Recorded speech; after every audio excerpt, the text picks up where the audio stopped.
Hey Krishna devotees, welcome to Shloka a Day. Today's Shloka number 39 of chapter 1.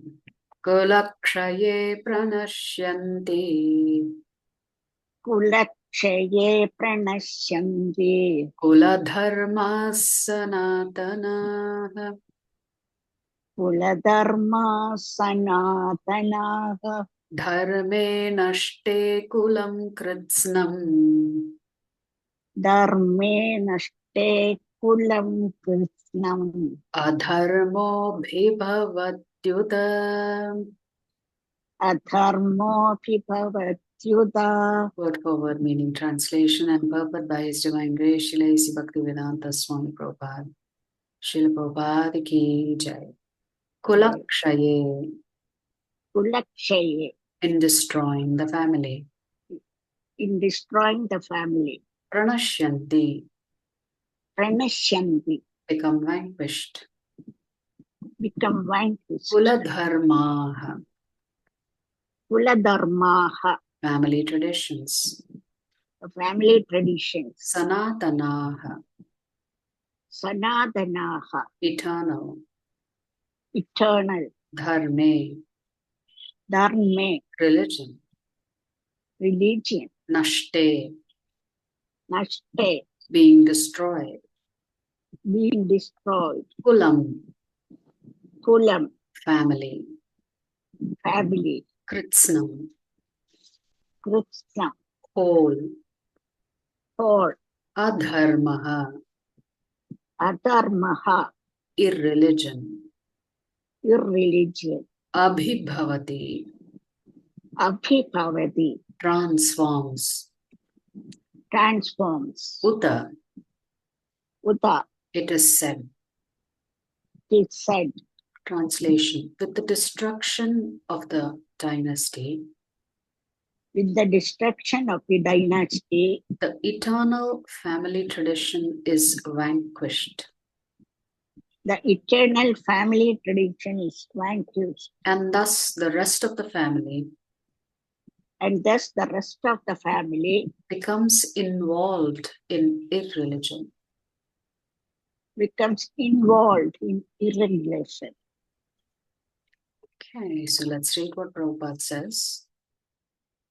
Prabhupada says, in the system of the Varnashrama institution, there are many principles of religious traditions to help members of the family grow properly and attain spiritual values. The elder members are responsible for such purifying processes in the family, beginning from birth to death. That means Prabhupada is saying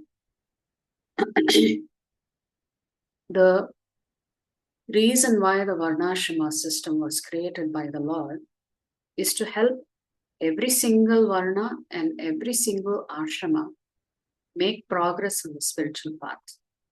So nobody is left behind. Everybody has an opportunity to go back to Krishna if they want to. And what is the role of the oldest members in any family? They are there to teach you the samskaras. So hence Prabhupada is saying from birth to death, it is the elders in the family who are carrying the tradition from Vedic scriptures of samskaras. But on the death of the elder members, such family traditions of purification may stop. And the remaining younger family members may develop irreligious habits and thereby lose their chance for spiritual salvation. Therefore, for no purpose should the elder members of the family be slain. Who's the elder members of the family here? It's Bhishmadev, Dronacharya, and all of his other uncles who are on level with his father's brother, Dhritarashtra. So the concern that Arjuna is expressing is that if all the elders lay down their life in the battlefield, what will happen to the rest of society? Who will be there to guide the families?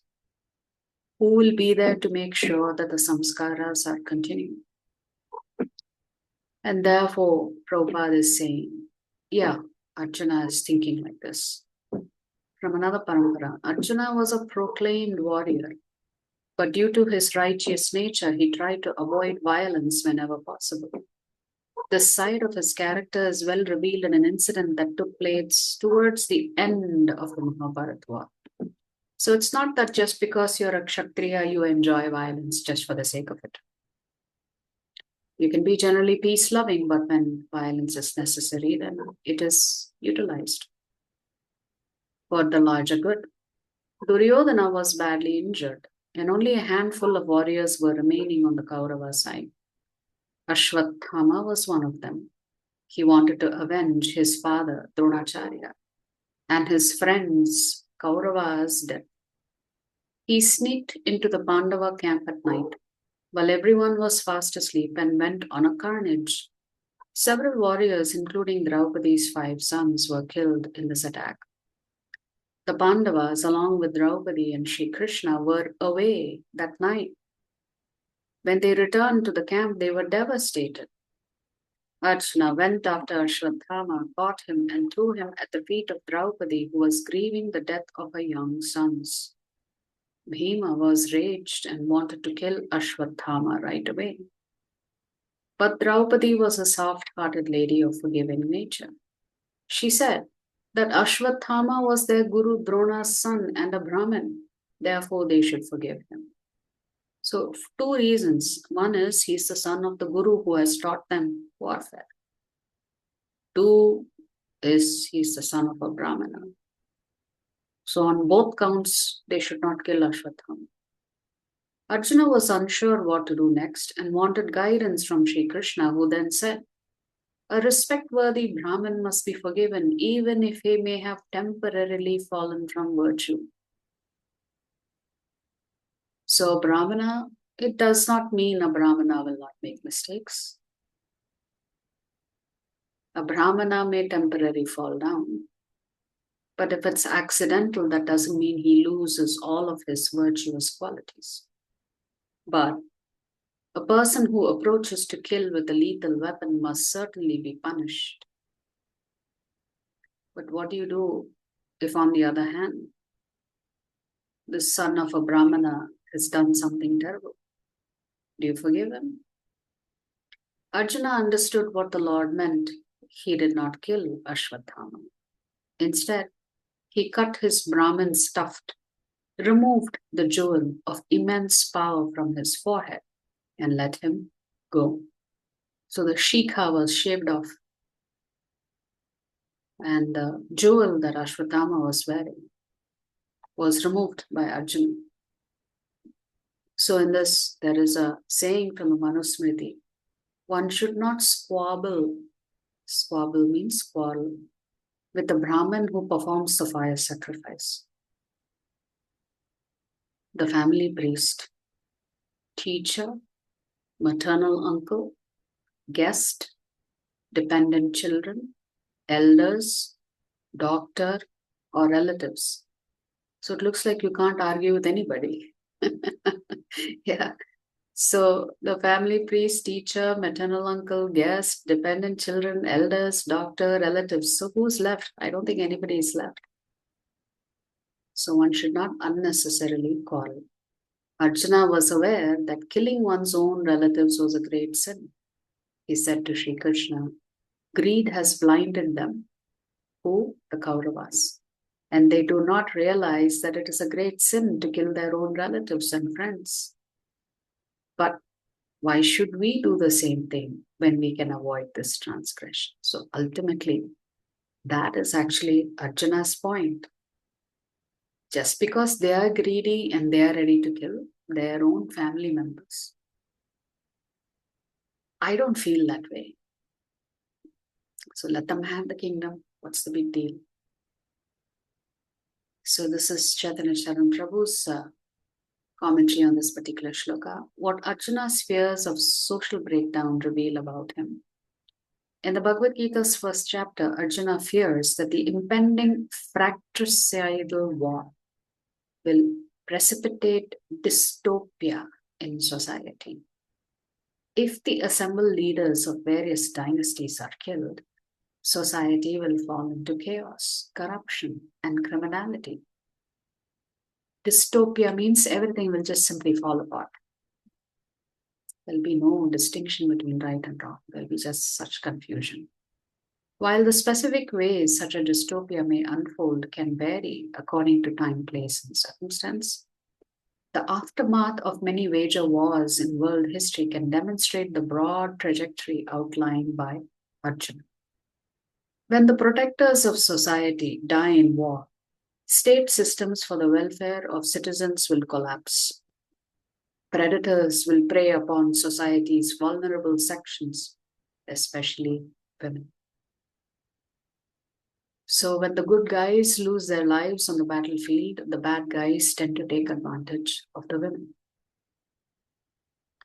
Due to such predation, children will be born out of the protecting, nurturing bond of marriage. That means when men take undue advantage of women who have lost their husbands, then women will have children. However, such children will not be born out of wedlock. On growing up, many of these untrained children may cause, intentionally or unintentionally, further social disintegration. Thus, the disastrous ripple effects of war may extend over several generations. Arjuna's words reveal his acute awareness of the consequentiality of his actions as a warrior and his deep concern to do the right thing. While Arjuna's fears needed to be considered, how they might materialize needed greater contemplation. Krishna responds to them in the 3rd chapter by asserting that dystopia would materialize if he didn't fight, not if he fought. If he didn't fight, he would effectively giving a free rein to Duryodhana to exploit society. That means Krishna is potentially telling Arjuna, not here but in the 3rd chapter, if Arjuna did not fight and eliminate the bad forces in society, wouldn't those bad forces anyway take undue advantage of women? They've already demonstrated once by disrobing Draupadi. So what guarantee does Arjuna have if Arjuna and the Pandavas were to simply walk away, that women will not be taken advantage of by Duryodhana and his brothers? Is there any guarantee? There's no guarantee. So uncouth people, irreligious people, you don't have a choice but to get rid of them. So even if Duryodhana didn't turn downright evil due to Arjuna's deterring presence, what would happen after Arjuna departed from the world? Future generations would know only that Duryodhana got away scot-free despite committing many atrocities, which is true. Duryodhana had already proven what a lowly personality he was. Yes, he may have had some good qualities. But overall, his qualities didn't befit him being a Kshatriya or a king. That would impel future Duryodhana-like leaders to become manipulative and exploitative like him, or even worse than him. And Arjuna's choice of inaction would set a wrong example of passivity in the face of atrocity for future protectors of society. That's how society would sink into dystopia. Arjuna's fear of a social dystopia shows that he is aware of how consequential his actions will be. Yeah, sometimes, there is a saying in English that sometimes your choices are like Hobson's choice. no choice seems to be the best choice. That's what Arjuna was thinking. If I kill, if I don't kill, so many permutations and combinations Arjuna is going through in his mind about what's the right thing to do. So there's a lot of anxiety, confusion, fear in Arjuna. And lucky for him, he had the Supreme Lord beside him to tell him exactly what he's supposed to do. He need not worry about family tradition being vanquished or family being engaged in irreligion. That Krishna will protect in whatever way that he sees best fit for that society. If you like our videos, please subscribe to our channel and turn on the bell notification. If you'd like to join our classes every day, please check the details in the description section of this video. We look forward to serving you.